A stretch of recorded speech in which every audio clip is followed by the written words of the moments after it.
2026 में IIT JEE की best and most relevant books कौन सी है। आज के टाइम पे बहुत सारे बच्चे कंफ्यूज है कि भैया कौन सी किताबें फॉलो करनी चाहिए। बहुत सारे बच्चे तो आउटडेटेड बुक्स को फॉलो कर रहे हैं जो आज से 5 से 6 साल पहले रेलेवेंट थी और आज के टाइम पे बिल्कुल रेलेवेंट नहीं है। सो आज की वीडियो में मैं आपको कोटा की top secret and most relevant books बताने वाला हूं। इन किताबों के अलावा तुम्हें कोई भी दूसरी किताब करने की जरूरत नहीं है, कोई भी मटेरियल सॉल्व करने की जरूरत नहीं है। ये किताबें जेईई मेंस लेवल से लेकर जेईई एडवांस लेवल के लिए सबके लिए सफिशिएंट है। So hey everyone, this is Rohit Nagar. I have mentored thousands of students जो आज टॉप आईआईटीज और एनआईटीज के अंदर पढ़ रहे हैं। सो इससे पहले मैं तुम्हें बेस्ट बुक्स की लिस्ट बताऊं, फटाफट से जाओ अभी कमेंट करो कि तुम कौन से एग्जाम के लिए प्रिपेयर कर रहे हो, जेईई 2027 के लिए, जेईई 2028 के लिए। फटाफट से जाओ अभी मुझे कमेंट्स में बताओ। एंड इसी के साथ में यार तुमसे एक शिकायत है कि 70% स्टूडेंट्स वीडियो तो देख लेते हैं लेकिन चैनल सब्सक्राइब नहीं करते। तो भाई ऐसा क्यों करते हो यार? तुम्हारे लिए वीडियो बना रहा हूँ, आगे भी और भी मेहनत करता रहूंगा, तो प्लीज चैनल सब्सक्राइब कर लो। तुम्हें तो एक सिर्फ बटन दबाना है, फटाफट से जाओ अभी चैनल सब्सक्राइब कर लो। तो सबसे पहले स्टार्ट करेंगे हम केमिस्ट्री से, और केमिस्ट्री की जो सबसे इंपॉर्टेंट किताब है और हर एक जेईई एस्पिरेंट के पास होनी चाहिए वो है एनसीईआरटी। अब तुम बोलोगे भैया हम जेईई मेंस, जेईई एडवांस जैसे हाई कॉम्पिटिटिव एग्जाम की तैयारी कर रहे हैं, एनसीईआरटी बुक कहां से आ गई? देखो मैं फिजिक्स और मैथ्स के लिए बिल्कुल रेकमेंड नहीं करता, लेकिन केमिस्ट्री के लिए ये बुक काफी ज्यादा इंपॉर्टेंट है। इवन तुम जितने भी जेईई टॉपर्स देखोगे जो all India rank under 100 score करते हैं, जो आज आईआईटी दिल्ली, आईआईटी बॉम्बे में पढ़ रहे हैं, उन सबके पास में बाकी मटेरियल के साथ एक एनसीईआरटी की बुक जरूर होती है। इसी के साथ में तुम्हें एक इंटरेस्टिंग फैक्ट बताता हूं कि जेईई मेंस के पेपर में 60 से 70% क्वेश्चंस डायरेक्टली एनसीईआरटी की लाइन बाय लाइन से उठकर आ जाते हैं। तो इसलिए एनसीईआरटी की बुक काफी ज्यादा इंपॉर्टेंट हो जाती है। एंड नाउ अब मैं तुम्हें केमिस्ट्री के तीनों पार्ट्स की, मतलब physical chemistry, organic chemistry and inorganic chemistry की बेस्ट बुक्स बताऊंगा। इन बुक्स के अलावा तुम्हें कोई दूसरा मटेरियल, कोई भी बुक करने की जरूरत नहीं पड़ेगी। फर्स्ट हम फिजिकल केमिस्ट्री की बात करें तो इस सब्जेक्ट के अंदर तुम्हें कॉन्सेप्ट क्लैरिटी के साथ में काफी ज्यादा प्रैक्टिस करनी पड़ती है। अब कॉन्सेप्ट क्लैरिटी तुम लेक्चर से कर सकते हो, नोट्स वगैरह से कर सकते हो, लेकिन प्रैक्टिस के लिए तुम्हारे लिए जो बेस्ट बुक है वो है एन अवस्थी। ये बुक जेईई मेंस से लेकर जेईई एडवांस लेवल तक की है। इसी के साथ में इसमें आपको 3 लेवल की एक्सरसाइज मिलेंगी। लेवल 1 एक्सरसाइज है आपके मेंस के लिए, लेवल 2 एक्सरसाइज है जेईई एडवांस के लिए। अगर ये 2 एक्सरसाइजेस भी कर लेते हो तो तुम आईआईटी तक पहुंच सकते हो। इवन इसमें लेवल 3 एक्सरसाइजेस भी है जो कि ओलंपियाड लेवल की है, जो कि ऑप्शनल है, करना चाहो तो कर सकते हो वरना स्किप भी कर सकते हो। एंड इस बुक को फॉलो कैसे करना है? तो सबसे पहले लेक्चर्स के थ्रू अपना कॉन्सेप्ट क्लियर कर लो,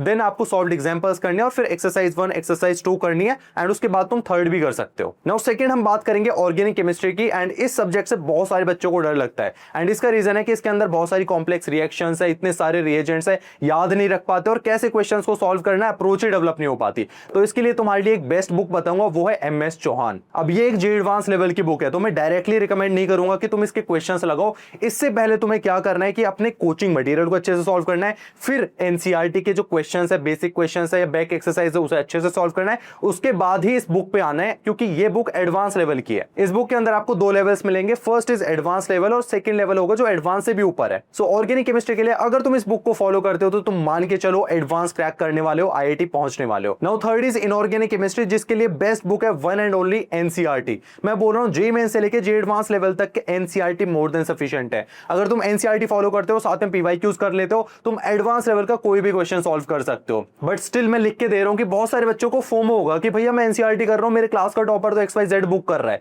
तो भाई अगर तुम्हें एक्स्ट्रा प्रैक्टिस करनी है तो तुम उसके लिए एक बुक फॉलो कर सकते हो, वो है वीके जायसवाल। इससे तुम सफिशिएंट प्रैक्टिस कर सकते हो एडवांस लेवल तक। नाउ अब हम मूव करते हैं फिजिक्स के ऊपर। एंड फिजिक्स एक ऐसा सब्जेक्ट है जिसके अंदर आपको कॉन्सेप्ट क्लैरिटी के साथ में न्यूमेरिकल्स, मतलब प्रैक्टिस ज्यादा से ज्यादा करनी होती है। अब फिजिक्स के अंदर कुछ बेहतरीन बुक्स बताऊंगा, एंड इवन जितनी भी मार्केट के अंदर बेस्ट बुक्स हैं उन सभी को कंपेयर करके आपके लिए कौन सी बेस्ट बुक रहेगी वो बताने वाला हूं। तो जब भी हम फिजिक्स की बात करते हैं तो हमारे माइंड में एक बुक जरूर आती है, वो है एचसी वर्मा। तो सबसे बड़ा सवाल आता है कि भैया एचसी वर्मा आउटडेटेड बुक है क्या, इररेलेवेंट बुक है? आज के टाइम पे एचसी वर्मा फॉलो करनी चाहिए या नहीं करनी चाहिए? तो मैं ये तुम्हारा डाउट क्लियर कर देता हूं, एंड इसे एक एग्जांपल के थ्रू समझाऊंगा, ध्यान से सुनना। सो आज से 5 से 6 साल पहले जब ऑनलाइन कोचिंग्स नहीं हुआ करती थी, यूट्यूब पे ऑनलाइन लेक्चर्स नहीं हुआ करते थे, तो बच्चे जो ऑफलाइन कोचिंग में पढ़ते थे अपने डाउट्स क्लियर करने के लिए, थ्योरी को और अच्छे से क्लियर करने के लिए एचसी वर्मा बुक की हेल्प लेते थे। सो एचसी वर्मा बुक की जो थ्योरी है वो अपने आप में बहुत नेक्स्ट लेवल है। सो पहले के टाइम के हिसाब से एचसी वर्मा बुक एकदम परफेक्ट थी, लेकिन आज के टाइम पे ऑनलाइन लेक्चर्स आ गए, यूट्यूब पे लेक्चर्स आ गए, तो बच्चे के कॉन्सेप्ट्स क्लियर वहीं से हो जाते हैं। सो थ्योरी के लिए मैं रिकमेंड नहीं करूंगा एचसी वर्मा को फॉलो करो। एंड इसी के साथ में अगर क्वेश्चन प्रैक्टिस की बात करें तो उसमें ऑब्जेक्टिव क्वेश्चंस होते हैं और बैक एक्सरसाइज होती है, लेकिन उसमें भी आपको सिलेक्टिव क्वेश्चंस करने होते हैं। अगर आपको सिलेक्टिव क्वेश्चंस मिल जाते हैं तो आप उन्हें कर सकते हो, बाकी बहुत सारे क्वेश्चंस ना थोड़े से इररेलेवेंट है, स्पेसिफिक टू जेईई नहीं है। सो द पॉइंट इज, अगर तुम चाहते हो तो एचसी वर्मा बुक को फॉलो कर सकते हो, बट मैं बोलूंगा कि इससे भी भी अच्छी किताबें हैं जो कि बहुत ज्यादा रेलेवेंट है, वो मैं नेक्स्ट बताने वाला हूं। सो जो नेक्स्ट बुक आती है ये तुम्हारे लिए वन स्टॉप सोल्यूशन है। तुम्हें जेईई मेंस से लेके एडवांस के लिए तुम्हें इस बुक को फॉलो करना चाहिए। एंड यहाँ पे सिर्फ एक किताब नहीं है, यहाँ पे दो किताबें आती हैं। फर्स्ट इज डीसी पांडे जिसके 5 वॉल्यूम्स है, and second is physics Galaxy जिसके भी 5 वॉल्यूम्स है। अब तुम्हें कंफ्यूजन होगा कि भैया मुझे डीसी पांडे फॉलो करनी चाहिए, फिजिक्स गैलेक्सी फॉलो करनी चाहिए। तो मैं साइड बाय साइड दोनों बुक्स को कंपेयर करने वाला हूं और फाइनली बताऊंगा कि तुम्हारे लिए कौन सी बेस्ट बुक हो सकती है। सो डीसी पांडे की बात करें तो 5 वॉल्यूम्स है, फिजिक्स गैलेक्सी में भी 5 वॉल्यूम्स है। डीसी पांडे जेईई मेंस से लेके एडवांस लेवल के लिए, एंड इसी के साथ में फिजिक्स गैलेक्सी तुम्हारी mains, advance and even olympiad level के क्वेश्चंस भी है। तीसरा डीसी पांडे के अंदर दोनों चीजें मिलेंगी, कॉन्सेप्चुअल क्लैरिटी प्लस प्रैक्टिस भी, एंड जो क्वेश्चंस है वो मीडियम से लेके हाई लेवल के क्वेश्चंस है। इसी के साथ में फिजिक्स गैलेक्सी में आपको कॉन्सेप्चुअल क्लैरिटी ज्यादा मिलेगी, इसी के साथ में तुम्हें एडवांस लेवल के ही क्वेश्चन ज्यादातर देखने को मिलेंगे। क्वेश्चन टाइप की बात करें तो दोनों बुक्स में जेईई मेंस लेवल के सिंगल करेक्ट क्वेश्चंस होंगे, न्यूमेरिकल्स होंगे, साथ में एडवांस लेवल के इंटीजर क्वेश्चंस, मैट्रिक्स, मैच, इसी के साथ में सब्जेक्टिव क्वेश्चंस होंगे। सो फाइनल कंक्लूजन ये है कि दोनों ही बुक्स एकदम सिमिलर है, तुम किसी एक को फॉलो कर सकते हो, लेकिन इन दोनों किताबों के साथ में एक और किताब आती है, वो है बीएम शर्मा सिंगेज की। अब बच्चे बोलते हैं भैया इन तीनों किताबों में से कौन सी लेनी चाहिए?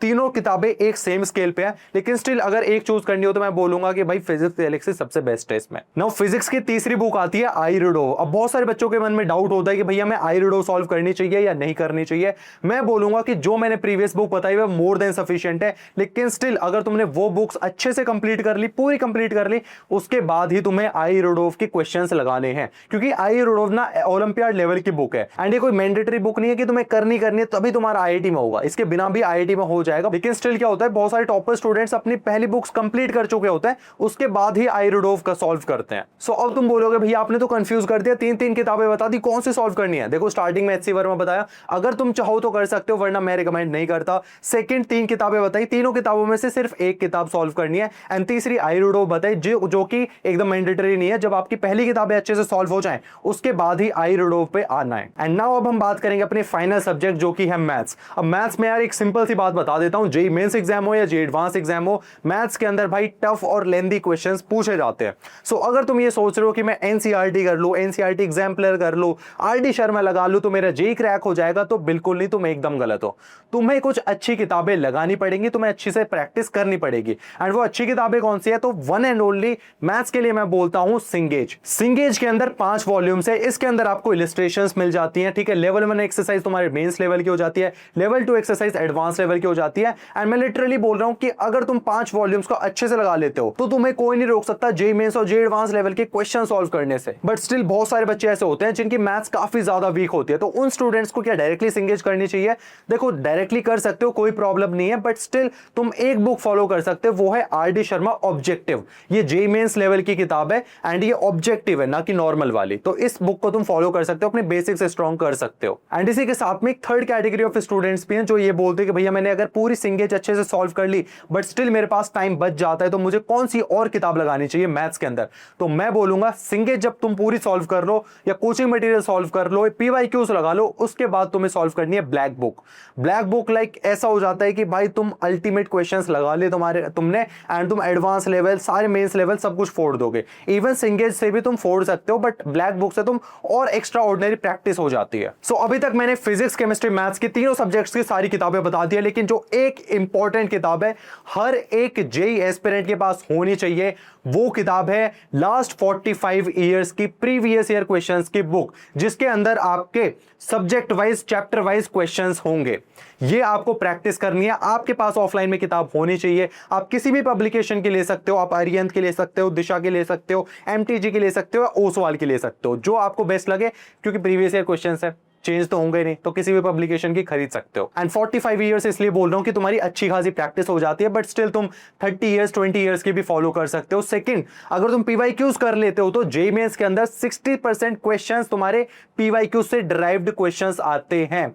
इसी के साथ में एडवांस पे क्वेश्चंस रिपीट नहीं होते, बट स्टिल जो कॉन्सेप्ट है वो 80% कॉन्सेप्ट जो पीवाईक्यूज में आ चुके होते हैं, उन्हीं सेम कॉन्सेप्ट पे क्वेश्चंस आते हैं, इसलिए पीवाईक्यूज काफी ज्यादा इंपॉर्टेंट हो जाते हैं। सो अभी तक मैंने तुम्हें बेस्ट आईआईटी जेईई की बुक्स बता दी है। अब तुम्हें ना ये 3 गलतियां बिल्कुल नहीं करनी है। फर्स्ट इज कि मल्टीपल बुक्स पे तुम्हें नहीं दौड़ना है कि यार एक सब्जेक्ट की मैंने फॉर एग्जांपल फिजिक्स के लिए बीएम शर्मा भी ले ली, फिजिक्स गैलेक्सी भी ले ली, डीसी पांडे भी ले ली, कुछ सवाल डीसी पांडे के लगा ली, कुछ फिजिक्स गैलेक्सी के लगा ली, कुछ बीएम शर्मा के लगा रही है। ये गलती नहीं करनी है, तुम्हें एक किताब फॉलो करनी है एंड उसे ही बार बार अच्छे से सॉल्व करना है, उसी में स्टार मार्क करने हैं, उसी में कुछ डाउट है तो वहीं लिख लेना है। क्योंकि जब तुम रिवाइज करोगे तो बुक को जब वापस खोलोगे तो वहां पे देखोगे ना यार ये स्टार मार्क क्वेश्चन कर रखा है, इसे फिर से सॉल्व कर लेता हूं।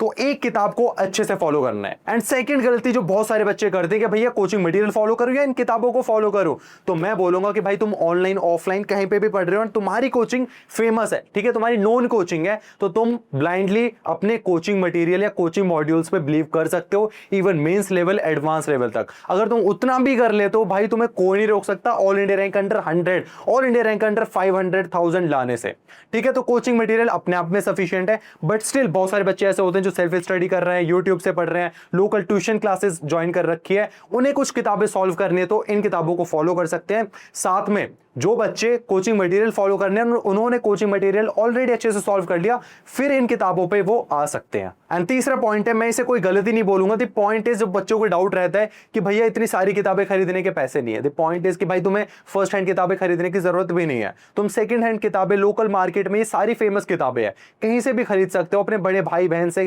कहीं से भी तुम परचेज कर सकते हो, उनसे बाय कर सकते हो, बहुत ही सस्ते में मिल जाती है। सो गाइस यही था आज की वीडियो में, मैंने आप लोगों के लिए बेस्ट बुक्स बता दी है एंड जो आपको बेस्ट लगता है तुम वो बुक परचेज कर सकते हो, उसे सॉल्व करना स्टार्ट कर सकते हो। बाकी अभी भी कुछ डाउट्स रह जाते हैं, कुछ भी डाउट रह जाता है तो कमेंट सेक्शन में पूछ सकते हो, मैं डेफिनेटली रिप्लाई कर दूंगा।